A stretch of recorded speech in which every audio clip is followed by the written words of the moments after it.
Other for me that say Mediane Prophet Erica Kosemfi. Na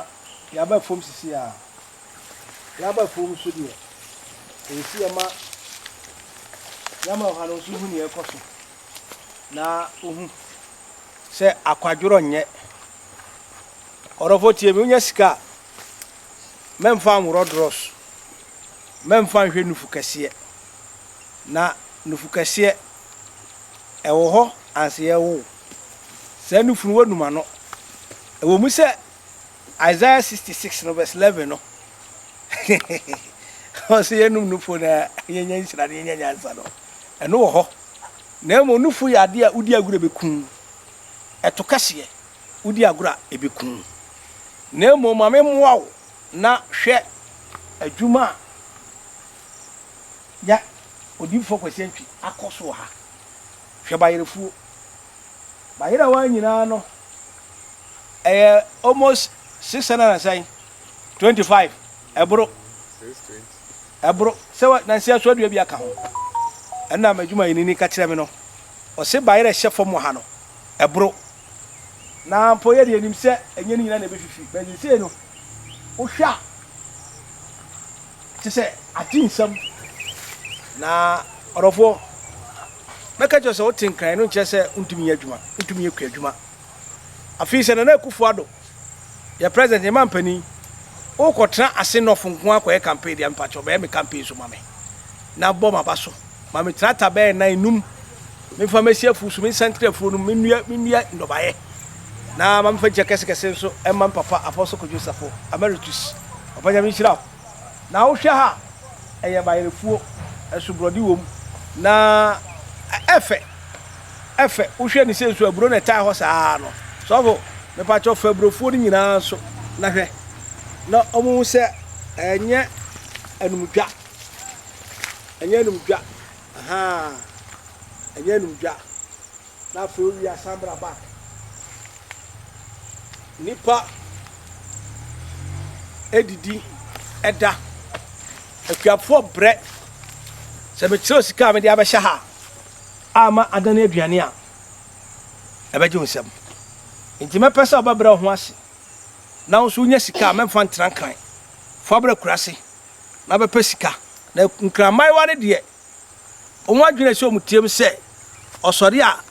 na japade e boy me papa me bra pani opambo se e ma ma japade mu ni ewom wo sire bi ana mo de bom ho dwa sa no ni nyina ye try se wonya sika de bebe kurase abaye adwuma wo na se wanya adwuma aba ha adwen ana nkramai wane so da wan wadwen se wo sika ba omoso wo bedi omusika omoso bedi sebe wayase etini America se orofo we susu anya uzi nyama ekoso ha ne nyama ebesisi ne nyama ya shase se ye be ye no aha ye prayer camp asase kese pa asase jantam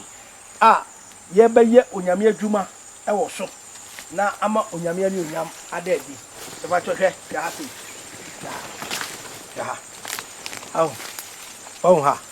aha nyina bayire ye kase ye babi kitua bia bayire enko a hwe bayire yellow yam ye friend nkeni apase ene temu saa akoro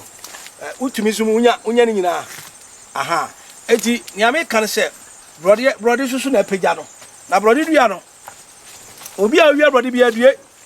obi wia brody na o se wa wia uko free a se nipa ni tim nya mra o sinsin dua de wura ma obewu o obewu kwase wu afetie mi tie na me ka kire o me sunsun nipa me ka no kora kire o obi de o ka no so ntua ha ho sinsin dua tetia ma ni nyina anya 2 feet pe na fa ko jan bom fa be wura brode a eti se me sei me ma na anyini we ya na de wura ma se pe ase na de wura udi wura pe nipa no di aduane po di mirika de usika pebro ya wagimi nti wa de meka bia me be ye osa na ye humobo ena ye na o makomam ka wo beti wo si wud nyansa kwan na de benanti asase so mo a musika o mo hobia no mo hya asefuma de mreme mo titi na maba nwire me kire obi ti asase so no de ka wontua wo wiase ya wo de a onyame humobo aha ayo di fa kwasi antwi nature man me ka nature nya se menum kakara me ka no me ka a kire biase amansa nyina se hwade we abronko mu so da se o se abro flower enya flower me pa cho kusikure ni ayam wewe na ato tiri ho enkon we ya hata na yam ne powder ne da frakutu ne san kwala ne ti ho na ahye furo nyankopon na ayi ne sa ya ka ba fi se bi agro ne yedi wo pa adwuma enti nyankopon so mi oni ma hu nyama pa adwuma na do adwuma na me say obi se so fo furo kakra kai wo be de ne wado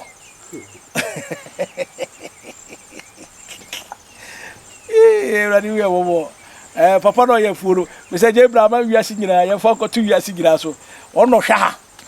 ono ne obesi ye kosu efa bi compound overseer CP compound overseer wa papa we ono na hwa ha so ono na hwa ha adwuma o ye wa ha no bibia dadin ti be ma wadwe so be wi aburo ala be fa bibia ko waso be hye so be enko so kakra enti obi se me ba ya wa to ni ti ho enko kakawure na ba test ntini pa so eno ena e wase hia ana hwehwe nyankopon ye bibia keko aburo we no ni nwi no ti o aburo we ni nwi ni akwara na pempem aye mmra wo na etuse no we ye yam na de nkuto ye de afran kuto de ata akwara na pempem kakra ena small alatagene na de atare ho onyame ne ye boafo onyame ne tumi ni na ho den wanse ba bia medu bia me kira de papa menye pese mkumye menye nyaatwom onyame hu yemobo si yesu amba mesane wahia aha ayo di fa kwasi antwi se wo sabe kam ya ko attention tv so ko like radio so comment share na pia video nso bo bi se onyame afa ko bi so akyekye nyama frame 0543 419160 so frame am fa jame audio na me ankasa be fro ewrade nkye ho no nye oyi amen bye bye.